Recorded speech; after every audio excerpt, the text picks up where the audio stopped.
hoy tiene que ver con los instrumentos básicos de gestión, en principio básicos, en un mundo en el cual no teníamos estos cambios, no estábamos atravesando estas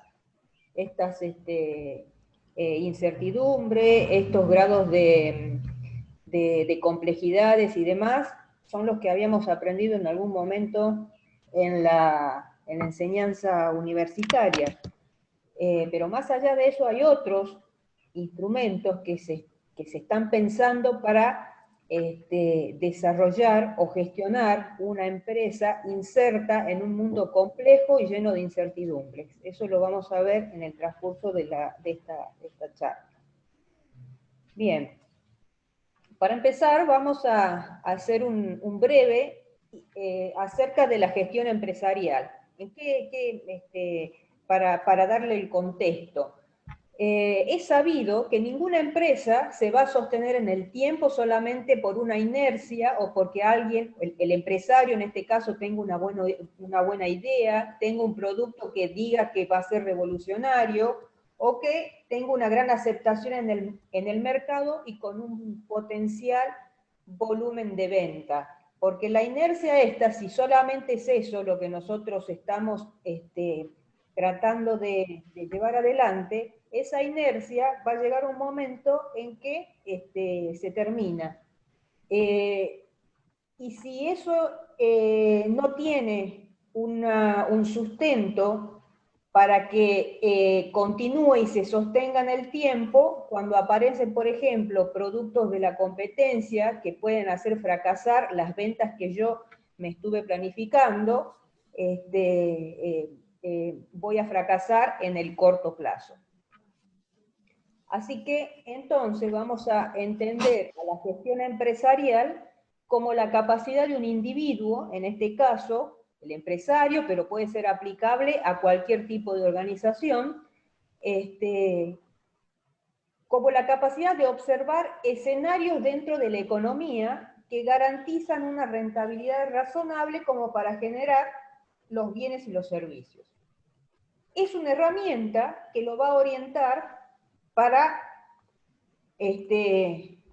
alcanzar los objetivos que se proponga, pero para ello tiene que trabajar sobre 4 pilares básicos de la gestión, que es la planificación, la organización, la dirección y el control. Hasta acá nada es nuevo porque de alguna manera aquellos que han transitado por la parte de administración de empresas o carreras similares, son elementos conocidos.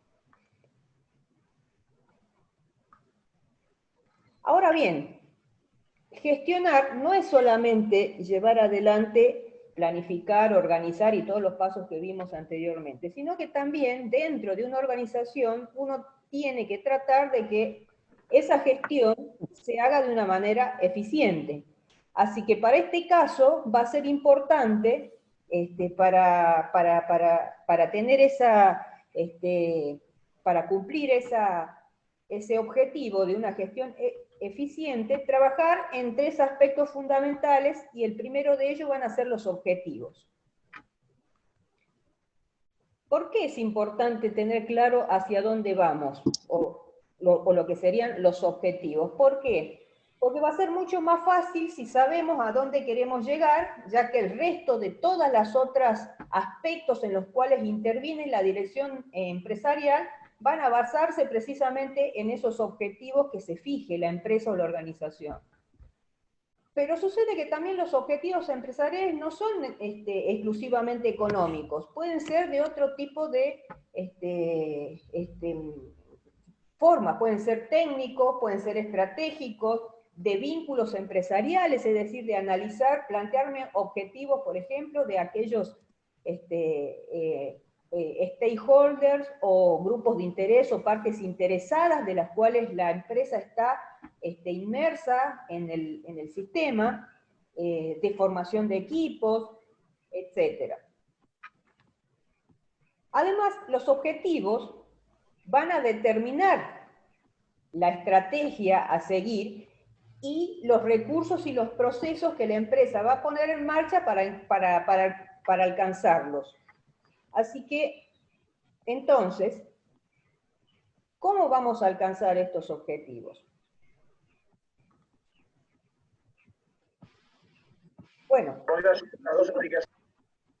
el empresario, como dijimos, un aspecto va a tener que tratar de ver cómo planifica, o sea, tiene que planificar. Y significa, básicamente, en definir las estrategias y las distintas opciones que existen para asignar los recursos de la organización y cómo se van a utilizar esos recursos. Es decir, voy a tratar de adelantarme al futuro minimizando la incertidumbre.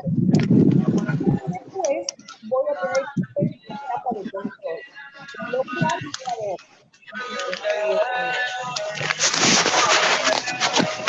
voy a ver, si se puede mutear los micrófonos porque hay ruido ahí de fondo. Sí, hay ruido de fondo, a ver si pueden cerrar ahí.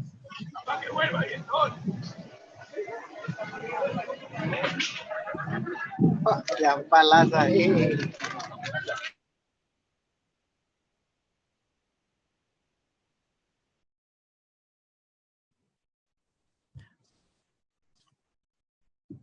Estás muteada, ahí está. Entonces estábamos en que, bueno, había que planificar para tratar de adelantarnos al futuro, minimizando la incertidumbre. Y después luego el tema del control, porque con ese control lo que voy a hacer es obtener información para poder después hacer los ajustes y modificaciones para que todo se encamine hacia los objetivos que uno haya establecido. Y acá en estas etapas es muy importante lo que es la retroalimentación en todas las fases, pero sobre todo en esta, que es la de control, es la más importante.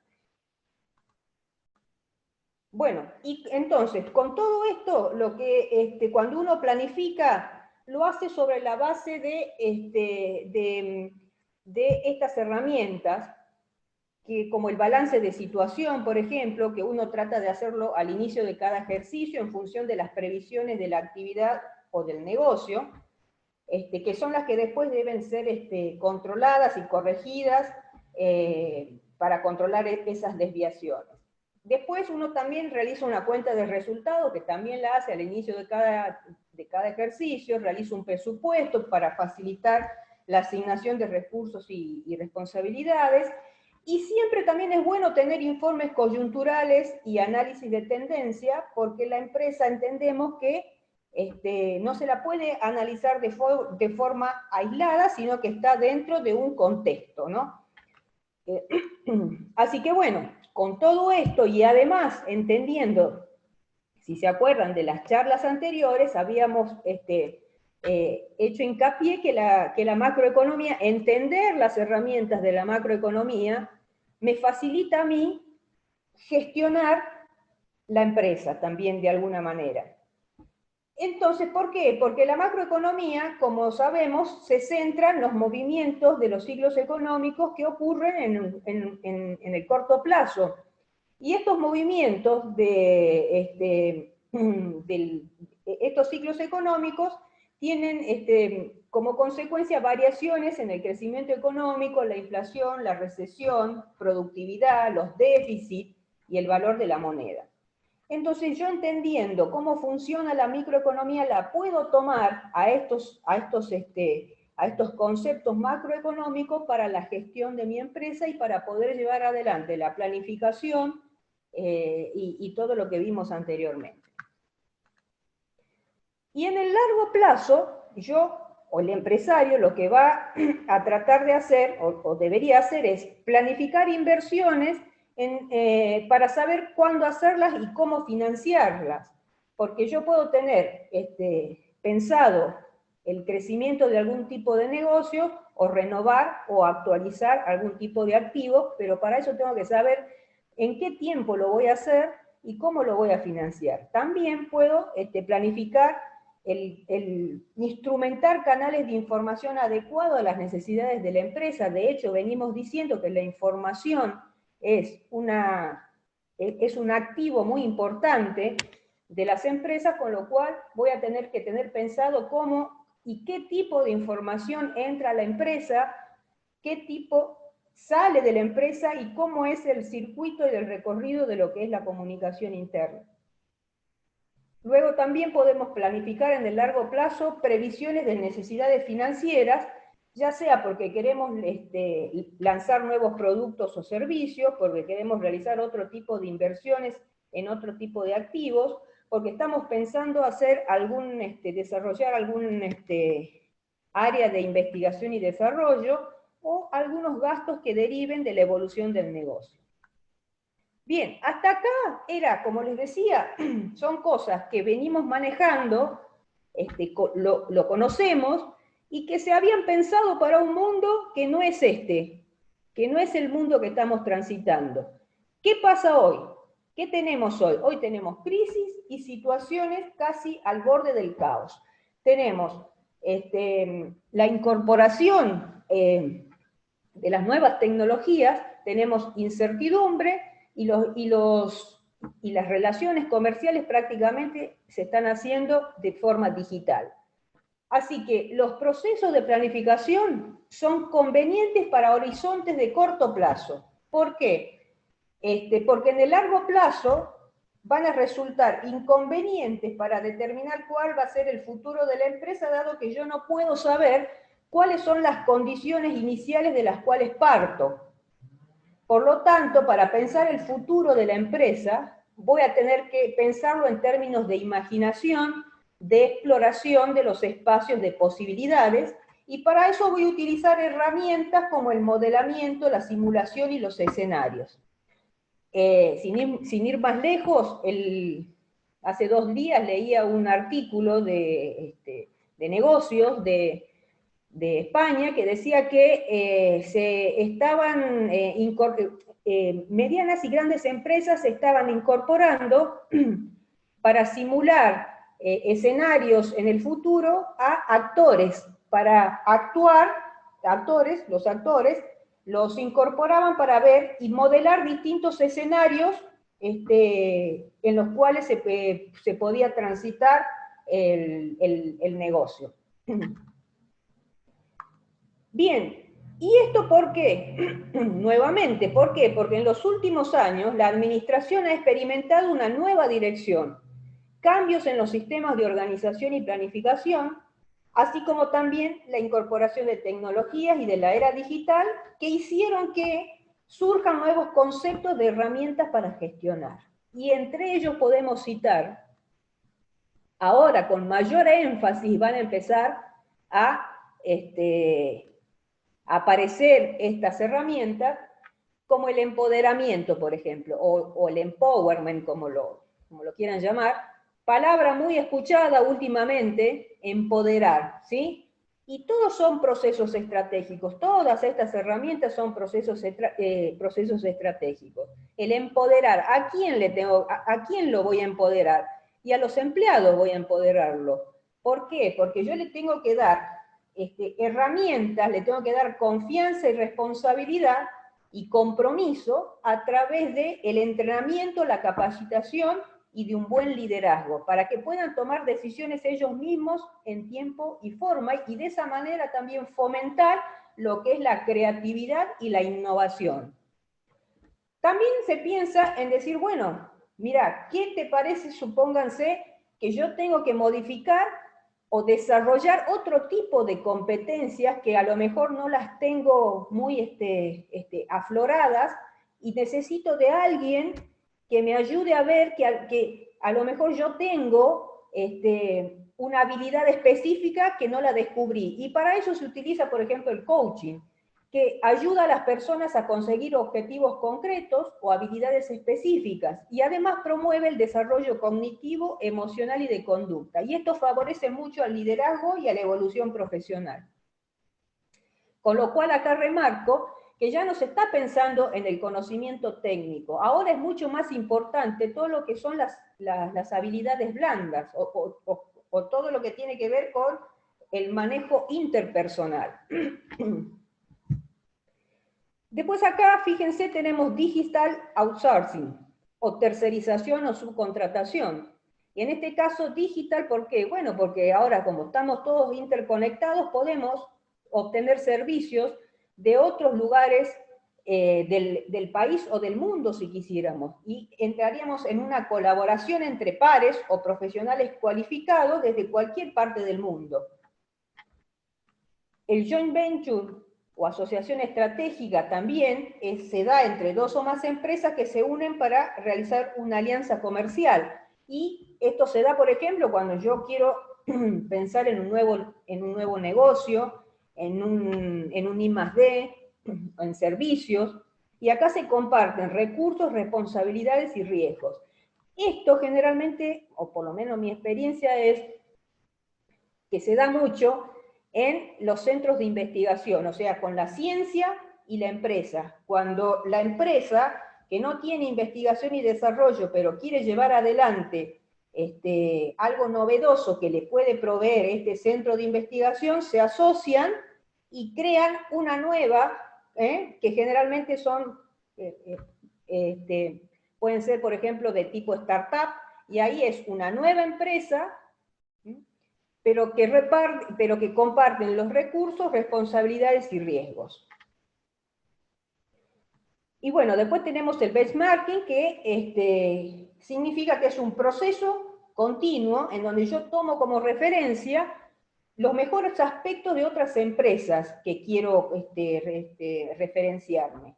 Y los trato de modificar y mejorar y aprender de cómo hace esa empresa para ser mejor que yo, pero además de copiar ese proceso, yo le pongo mi impronta y le meto la creatividad. La gestión del conocimiento. Crear un ambiente en donde el conocimiento y la información disponible sean accesibles y se usen para estimular la innovación. Mejorar tanto en productos como en toma de decisiones. Ya les había dicho, el conocimiento es el principal activo estratégico que tiene toda organización. Y entonces la gestión de ese conocimiento desde hace un tiempo a esta parte se viene hablando mucho en que la necesidad de gestionar eficiente y correctamente ese conocimiento para que se pueda alcanzar y estimular lo que es la innovación y tomar decisiones acertadas. Y luego, entre otras, tenemos la reingeniería de procesos, bueno, que se podría utilizar, por ejemplo, hay empresas que a lo mejor pueden estar utilizando los principios, procedimientos e ideas de cómo organizar y dirigir de una empresa que hoy en día ya no funcionan, o sea, cosas que ya están de modeo, dejadas de lado, ya son viejas para los tiempos que hoy corren, y con la reingeniería podemos crear otros procesos más acordes a las exigencias de los mercados actuales.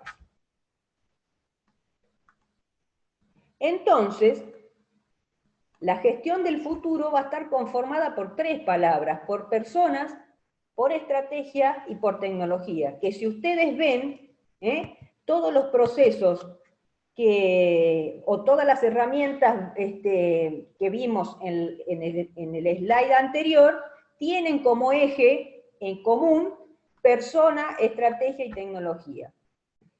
Y sobre todo, el aprendizaje. ¿Y qué demanda el futuro de la gestión? Bueno, acá va a demandar un líder de gestión, ¿sí?, que tiene que pensar en grande y que todo el tiempo deberá aprender y reaprender. Y además tiene que estar lo suficientemente preparado para dirigir fuerzas laborales que son ágiles, que son inquietas, que son creativas, que son nativos digitales, con lo cual va a tener que adoptar la tecnología, va a tener que entender la visión estratégica del entorno, y además va a tener que preparar la mentalidad y la organización para una nueva fuerza laboral que hacia el año 2025 va a estar constituida por un gran porcentaje de los denominados millennials, que son la generación que ya nació de los 20 y pico, que ya nació con todo lo que es el manejo de lo digital. Entonces, dado que los entornos cada vez son más volátiles, como dijimos, son inciertos, complejos e impredecibles, un enfoque innovador es necesario para la gestión del futuro que se viene. Pero además, yo no tengo que olvidar que el ingrediente principal de todo esto va a ser un aprendizaje constante para administrar correctamente los recursos y generar valor en nuestro entorno. Porque la empresa no solamente tiene que pensar en términos competitivos, sino además hoy en día, por todos los cambios que vimos, que se han producido, la empresa tiene que ser sustentable en el tiempo y sustentable con el ambiente, sostenible con el ambiente. Bien, y siguiendo un poquito con esto de la trilogía de persona, estrategia y tecnología, acá me tomé el atrevimiento de ponerle un aviso de búsqueda de empleo, salido de la revista de Infotechnology, el 16 de noviembre, una empresa de tipo startup que está pidiendo cubrir puestos profesionales que se dediquen a la parte tecnológica. ¿Sí? Es una empresa argentina que se radica en Entre Ríos, pero lo más significativo de todo esto, y por eso lo puse, es que le quería hacer notar que esta empresa no se define como desarrolladores de software, sino que, fíjense, ellos dicen ser que acompañan a las organizaciones en la implementación de un modelo de innovación que les permita entender mejor el mercado, reducir costos mediante la optimización de procesos clave y revolucionar sus productos con la aplicación de la inteligencia artificial. Así que si esto no es la mezcla de personas, estrategia y tecnología que lleva a que sea la gestión del futuro, entonces no sé dónde está. Gestionar una empresa, si la entendemos a la empresa como un sistema termodinámico abierto,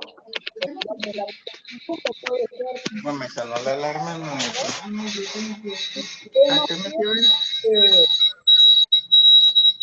hay otra vez ruido.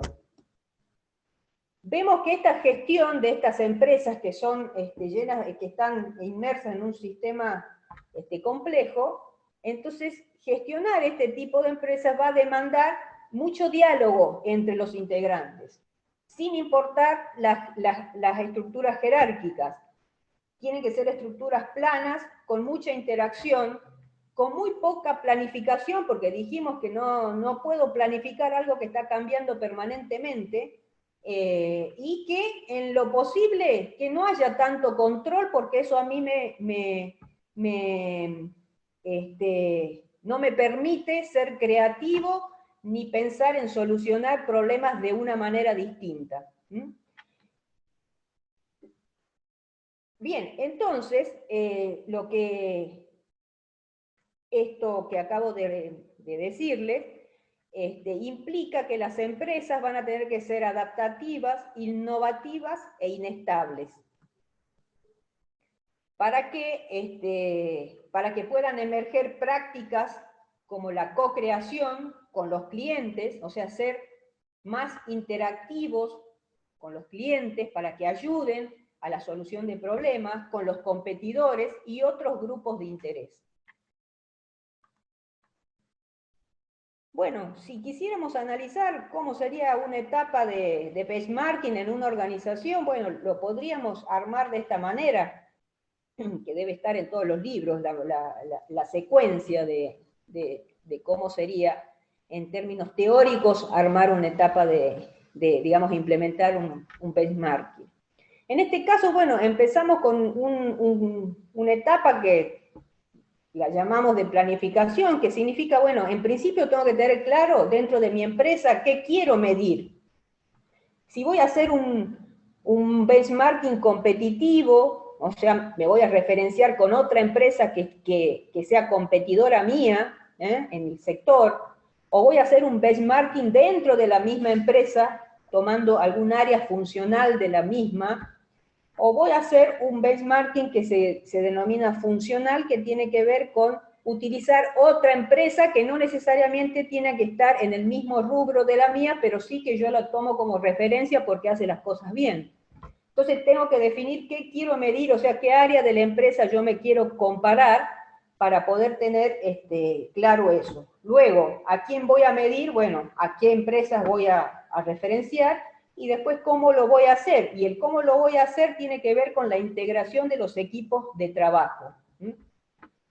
Una vez que defino todo esto, tengo que decir, bueno, ¿de dónde voy a sacar estos datos que me van a servir a mí de comparación? Y bueno, voy a tener que ir a buscar datos que me aporten las empresas elegidas para la referenciación. Y pueden ser datos de las propias empresas, que algunas veces hay algunas que los proveen, y otras que aparecen en otro tipo de fuente, como pueden ser fuentes internas, asociaciones profesionales o investigaciones propias. Luego estos datos hay que analizarlos, y analizo los elementos que causan la diferencia entre nuestra empresa y las empresas estudiadas, y después pongo en marcha la acción. Adapto a nuestra empresa, pero lo adapto, o sea, lo copio, si se quiere escucharlo de esa manera, pero esa copia tiene un plus que tiene que ver con la impronta y la creatividad que yo le ponga. Y finalmente está la etapa de seguimiento, que significa que esto tiene que ser un proceso permanente y que la organización tiene que adoptar una mejora continua de manera permanente en el tiempo. Otro esquema que les puedo mencionar de cómo se trabaja, por ejemplo, cuando uno quiere hacer alguna acción para gestionar el conocimiento. Las acciones para gestionar el conocimiento las puedo dividir o clasificar en 5, que son estas: conectar a las personas. Conectar a las personas tiene que ver con, ahora que estamos el tema de las burbujas, significa de armar equipos o burbujas de trabajo, de aprendizaje y práctica, en donde el conocimiento implícito que cada uno tiene se pueda transmitir para poder resolver determinados problemas, a lo mejor de una manera creativa, de una manera distinta que no estaba pensado dentro de los cánones estructurados que tiene una empresa, jerárquica, digamos, con normas, con procedimientos. Entonces, armar burbujas de aprendizaje y práctica significa interrelacionarse con las personas, con los empleados, transmitirse el conocimiento, ya les dije, conocimiento implícito, que no necesariamente tiene que ser el aprendido por el nivel universitario, pero sí a lo mejor hay un conocimiento producto de la experiencia, que yo lo sé, pero no se puede, no lo puedo escribir, no lo puedo sistematizar, pero se puede transmitir en esas burbujas de aprendizaje y práctica. Luego otra acción, aprender de la experiencia. Bueno, producto del estar en contacto con todo esto, el armado de estos grupos o de estas burbujas me permite a mí aprender de la experiencia de distintas personas.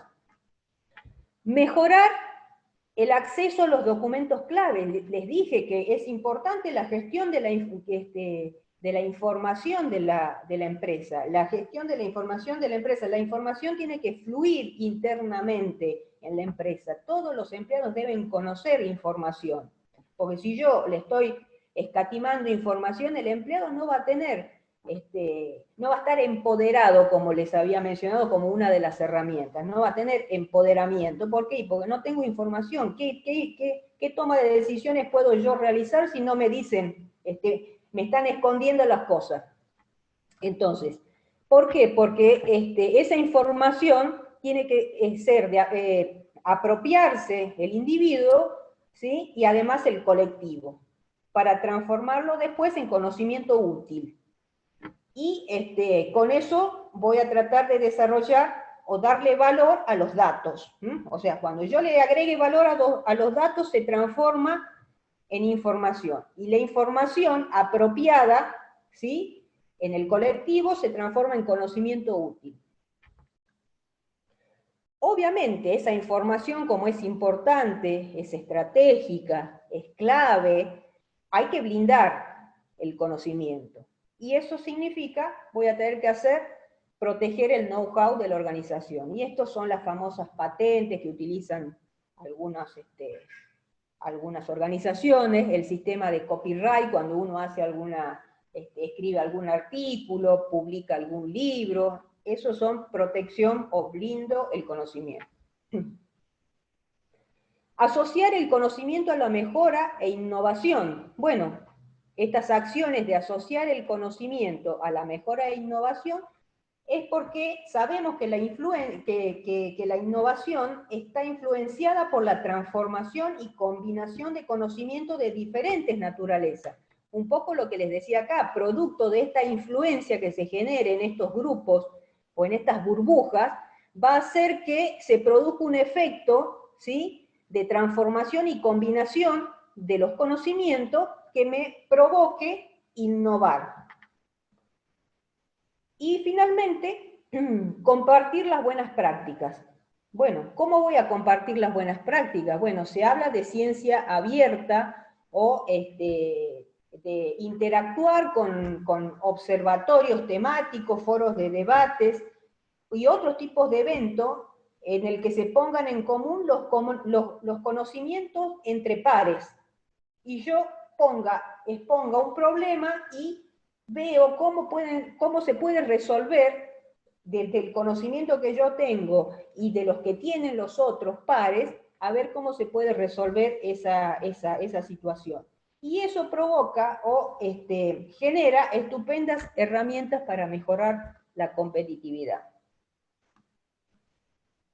Y de gestionar el conocimiento, si de gestionar el conocimiento se trata, entendemos que los ciclos de vida de los productos son cada vez más cortos y la supervivencia de las empresas viene determinada por sus dotes y las destrezas para evolucionar con mucha velocidad. Y en este contexto, la gestión del conocimiento va a permitir crear condiciones que sean más favorables para el desarrollo de innovaciones concretas, y lo que también significa una mejor movilización de ese conocimiento dentro y fuera de la empresa. Finalmente, habrá que pensar entonces que la empresa se constituye en el terreno de lo impensable, pero de lo posible. O sea, ¿qué significa esto? Que yo puedo resolver una situación, pero no de la forma como dentro de patrones rígidos. O sea, es posible, sí, pero no estaba pensado a lo mejor resolverlo de esa manera. Entonces, y para lograr esto, tengo que dotar a la empresa, en alianza con sus grupos de interés o con sus partes interesadas o stakeholder o como quieran llamarlo, en colectivos de inteligencia colectiva. Que me gustó poner inteligencia colectiva porque es lo tomé de esta cita. Inteligencia colectiva es producto de la integración de saberes expertos y del conocimiento empírico de individuos y colectivos sociales. Entonces, dotar a la empresa en alianza con sus grupos de interés en colectivos de inteligencia colectiva que desarrollen capacidades, habilidades y destrezas para definir y redefinir el futuro constantemente, siempre en la perspectiva de mantener un alto desempeño empresarial.